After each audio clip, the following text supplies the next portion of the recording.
Randy Ray just did another fantastic video. This one is on audiobooks. Do audiobooks count as reading?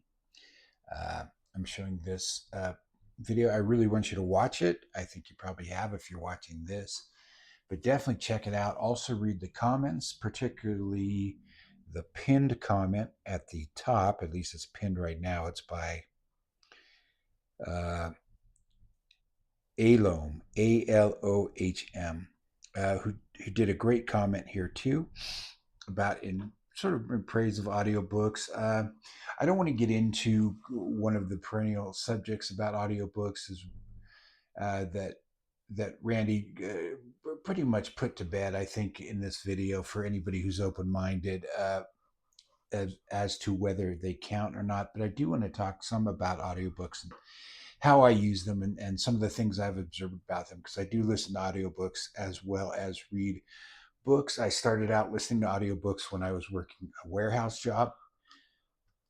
I got through a lot of reading that way, and if you have a problem with me calling it reading, I don't really care. Uh, save your breath. Um, but I do enjoy. I much more enjoy reading as opposed to listening. There are some problems with audiobooks that come up. Uh, some people seem to think that the audiobooks take less effort. They actually take more effort because it is easy to zone out in audiobooks. It's easy to have your attention taking off of them. Just as if you're watching YouTube videos and you're doing stuff around the house or whatever. As you're listening to your books, you might realize that you just missed an important point someone made, and you have to scroll back. That same thing happens with books too, but it's easier to catch sooner in books. I think in reading books, physical books, ebooks. I think it's the easiest way to maintain attention is to read physical books. Ebooks are a little tougher to maintain attention. You can get into the habit of just tapping pages. I realize a few have gone by without realizing how far you've gone in the book before you have to go back. I still read. I still listen to audiobooks. I probably listen to a couple a month, depending on length, because I take a lot of walks, so I put them in on my walks.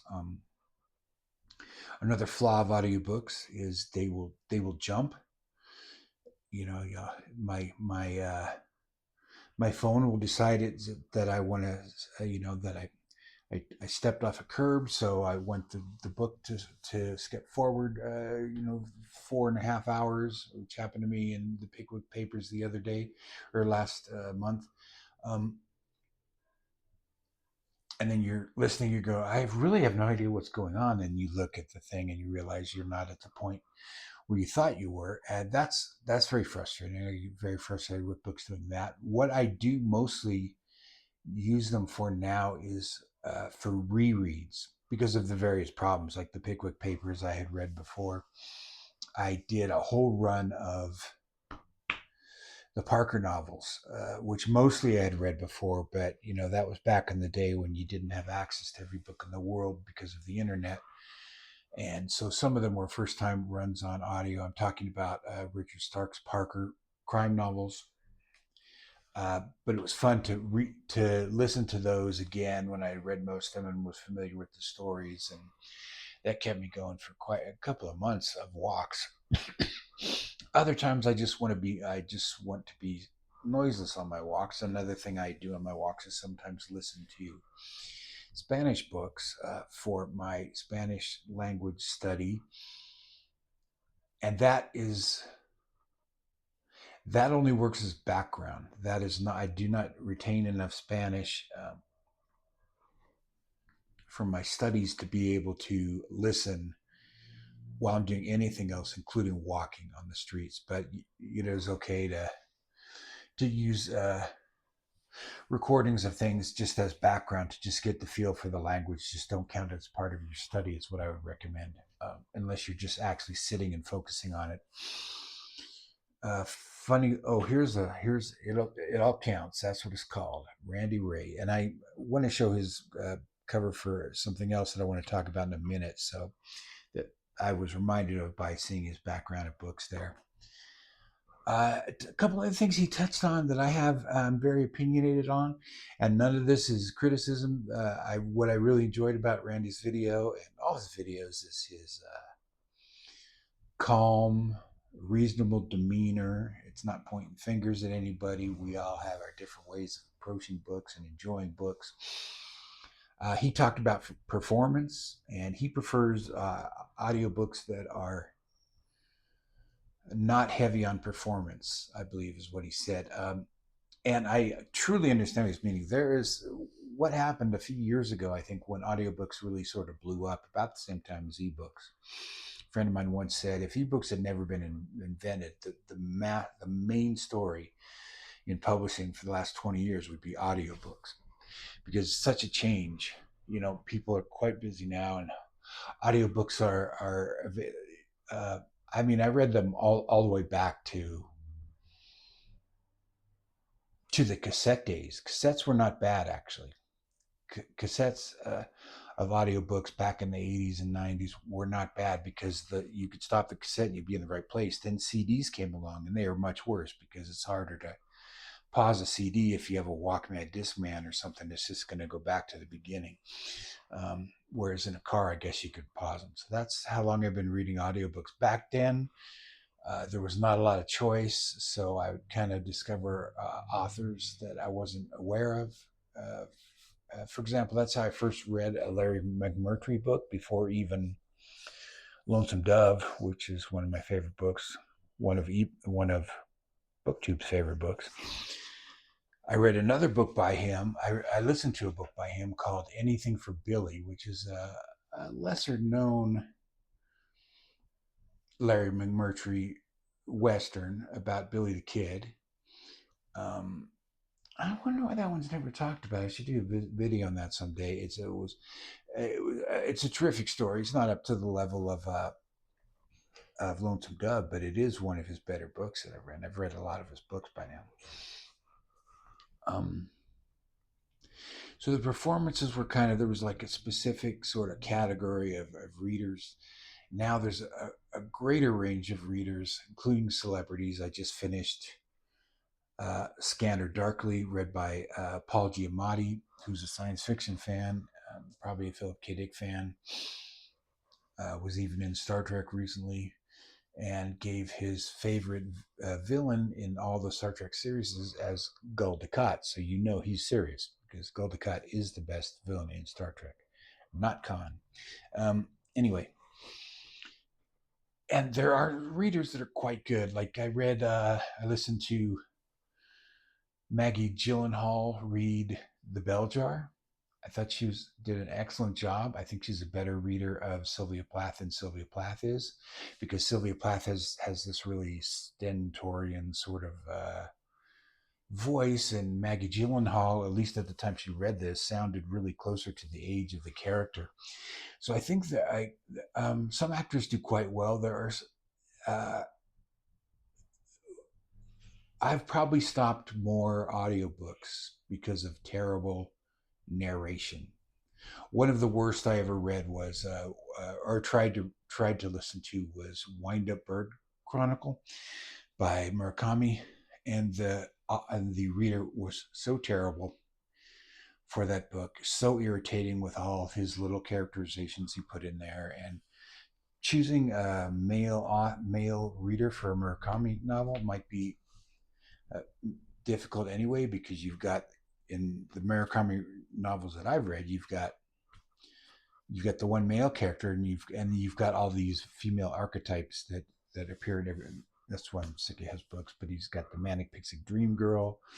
He's got the middle-aged woman who wants to have sex with him. He's got the child who's innocent. He's got the girl, the unattainable girl, and the goofy girl that it's the same in every book. So that's, if it's a reader who's male and he's into doing characterizations, he's got to come up with 6 different female voices. And in the past, I think men narrators were worse at this. They would, for female characters, they would go into these high pitched voices for all the female characters, very irritating. The women have started to do it too, though, for the male voices. They go into this deep sort of like fake man voice, what they think a man sounds like, and so they're getting almost as bad as the male voices. The way to do it, I think, there's two ways to do it, and you can find it in Homer, in the Penguin audiobooks of Homer, and they're both excellent. The Iliad, it's not a I don't know if these are around anymore. I had them in audio cassette. The Iliad was read by Derek Jacobi, and it's a somewhat abridged version where they would have certain sections sort of summarized and read by a female narrator, and then Derek Jacobi would do most of it. It's still very long. It's just not as long as the real Iliad, but I listened to it because I like Derek Jacobi a lot. And he would do characters for each character, and he would have like there's a great sequence in Odyssey where one of the soldiers is really heckling Achilles, um, or someone anyway, and Derek Jacobi gave him this like sort of Cockney accent, which is probably doesn't sound odd to him or to British people, but it might sound odd to um, American listeners. But it worked. It worked fantastically. And the other book, the Odyssey, was a complete Odyssey, and it was read by Ian McKellen. And he took the approach, and I think this is the best approach to take for narrators, who I'm sure are all listening and care very much about what I have to say. I think, and I did enjoy Derek Jacobi's, but what Ian McKellen did is he spoke as if he were Homer. So he told the story mostly in uh, one voice. That's the way to do it. Don't go into a sort of high pitched mincing voice when a female character speaks. If you're a dude, both. Um, I notice this more with British narrators. They do this really absurd child voice for children characters, like, "Please, sir, may I have some more?" It's like almost like characters. So one of the problems with audiobooks is you are at the mercy of the performer. Uh, and the other one is the as I discussed already. So this was the second thing problem I had. Then so performance. Randy also mentioned that he does not speed up the audiobooks, and this is going to be I'm going to commit a blasphemy here. Now I do speed up audiobooks now. I speed them up slightly, and it makes a big difference because another thing I find is that readers read very slow. I know what Randy was talking about when he gets this kind of chipmunk voice, but with apps the way they are now, I'm not sure what app Randy uses, but with apps that are now, it really does a good job of maintaining the registers of the voices. And what I do is I speed this. This was really going to sound anal. For fiction, I speed them up to 1.2. For nonfiction, I speed them up to 1.25. Not to save time so much. My goal isn't to get through as many books as I can, but I feel that the performers, the readers, go too slow, and I get really impatient with the pace of the story, which is another problem with audiobooks. I've heard, I kind of looked into doing some recordings of stuff at one time, and I've heard that the rule of thumb for audiobooks is 9,500 words per hour, almost 10,000 words per hour. So that can give you an idea of how long a 10-hour book is. Like, 10-hour audiobook is like a 100,000 word novel. That's about average. Like the Parker novels and stuff, the old Donald Westlake novels, that kind of stuff. They're usually about 5 or 6 hours long, and that bounces out to 50 or 60,000 words. At 200 word, a 200-page paperback, old paperback. And I find, and I kind of use this as a guide for just my own reading time. I can read a book in about half the time it takes to record it. Like so, like a or maybe actually a little less. I think I've been reading these nautical novels, which I'm going to talk about at some point. The audiobooks, I look them up just as a cheat code. Oh, I want to talk about that in a minute too. When I go to the library and get the ebook copy, it's hard to tell how long each one is, but I do find that a little less than half, so like a 12-hour audiobook, it's going to take me like about 5 hours to read. Uh, a 10-hour audiobook, which is kind of average, it take me about 4 or 5 hours to read. I think I'm considered a fairly fast reader. So I do get impatient with the pace of audiobooks sometimes, and when they get too performancy. I really wish more people would read them straight out the way you would read them if you were a reader. Now, I said I was going to go back and mention Homer again, because another excellent point that Randy made is the Iliad and the Odyssey and Beowulf and Gilgamesh and any ancient text was spoken. People have not been reading that long compared to the length of civilization, and our oldest epics and things were read aloud. Through most of history, people have not been able to read, and that includes very recently. That includes Europe in the 18th century, or the 17th century or whatever. Many people were illiterate. So their only access to literature was having it read to them. Going to church, having the Bible read out loud, that kind of thing. So I don't think we should treat reading as this sort of sacred thing, because most people have never read anything.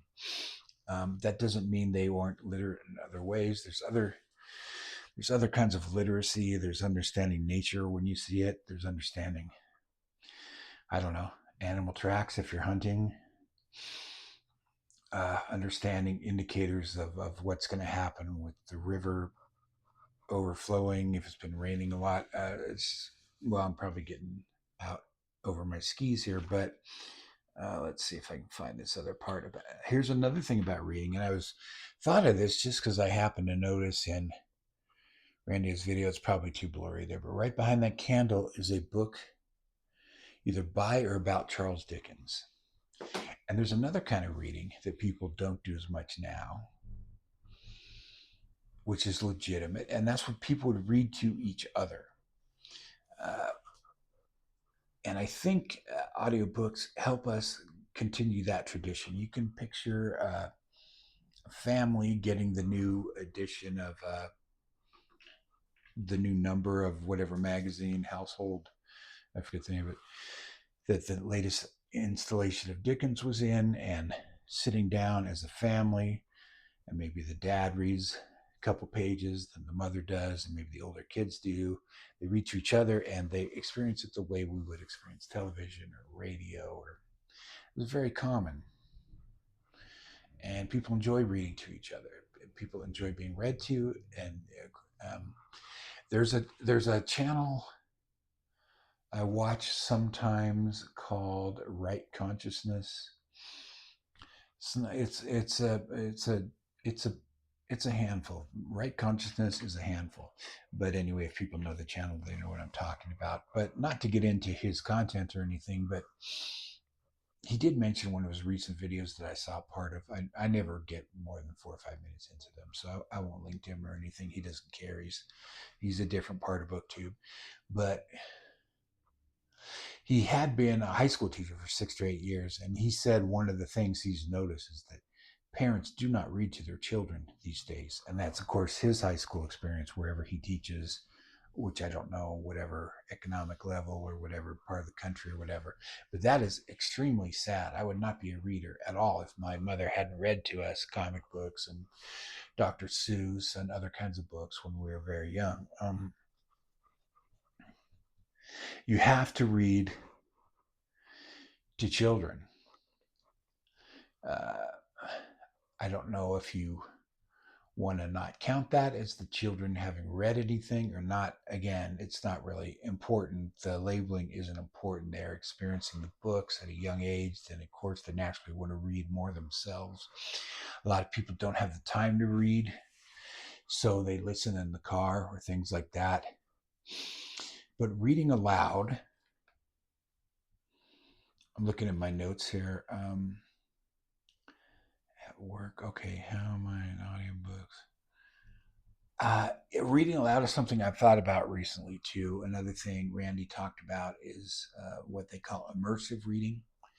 Haven't had too much luck with it for a few reasons, mostly technical, because I've got my audio app and I've got my reading apps, and I don't usually have the book and the audio of each thing I read. I've tried it a few times with language learning for Spanish. Doesn't work too well. Probably because I can't speed up the Spanish audio the way I can with English audio, because I'm just not good enough at hearing it, and I need to go even slower. However, slowing down audiobooks, especially for foreign languages, it really does not work. Going to like 0.9 or 0.8 or something, because the words just don't sound natural. They don't sound like words anymore. But I have tried it a couple times. I don't know if I've actually tried it with a whole book, because I do have a few books that I have the audio version, or I can get the audio version. Another thing I've tried that people suggest doing, I tried it only this month for the first time because I had to. I had a book. I had only 2 days to finish a book before I had to go back to the library, and I couldn't renew it because it was on hold for somebody else. And I didn't want to have to wait, 2 weeks or whatever until I could get it back, because I wanted to keep reading the same series. So I downloaded the audiobook for that, and I would listen to some of the chapters. I would say I spent about an hour listening to it of the entire book, like 2 long chapters in the middle, just when I was going to the grocery store and stuff. Just so I wouldn't lose any time, because I needed to finish it that day or the next day. And that was okay in a pinch. I didn't enjoy it as much. I realized it helped me realize how much slower reading audiobooks is, because I think it was about an hour and I only got through 50 pages of the audiobook, the equivalent of 50 pages, whereas I could have read that book particularly much faster if I'd just been, but it was time that wasn't lost. Also, it did the same thing that I was complaining about in the Pickwick papers. It jumped ahead at one point, or no, it actually jumped back, and I thought, I feel like I've heard this part, and yeah, and it was like it went back to the beginning of it, the first chapter I'd read, so it was really more trouble than it was worth to do that. So I mostly use it for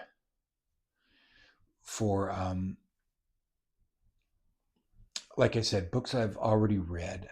I have started, and this will be, I think, the last thing that I'll talk about, to talk about reading aloud again. And this is something else Randy touched on. He spoke about how, in his belief, and it makes sense, that the poetry is meant to be read aloud. And what I've started to do with almost every book that I've been reading lately is just reading some of it aloud to myself. I started out with just like particularly beautiful passages of certain books. I'm doing it with everything. And I don't mean a lot. This again, I kind of picked up from my Spanish study. They recommend you read, if you're reading, and I'm doing a lot of Spanish reading now, that you read some of it aloud to yourself, so you can make sure so you can work on your accent and things like that, your pronunciation, not your accent. Um, so I started doing it with regular books, and it's really been kind of a revelation to me about it. Really sort of helps me hone in on the novel, and I'm talking like literally maybe 2 or 3 pages, and you find very quickly that some writers are just a joy to read aloud, like, particularly 19th century writers, and some writers are great stylists, and some you don't really get much out of reading aloud. So it's really a technique I got to think more about, and I encourage people to do. Just try it, a couple paragraphs. Just if you like a particular paragraph, go back, read aloud to yourself. What story did I read about half of to myself? It doesn't matter. Um, and you can experience the book. It is another kind of deep reading. It is very rewarding. It's probably the most rewarding thing I've discovered about reading this year so far, and I enjoy doing it. So give it a shot. Anyway, that's all I have to say. Check out Randy's video, like I said, and I'll talk to you later.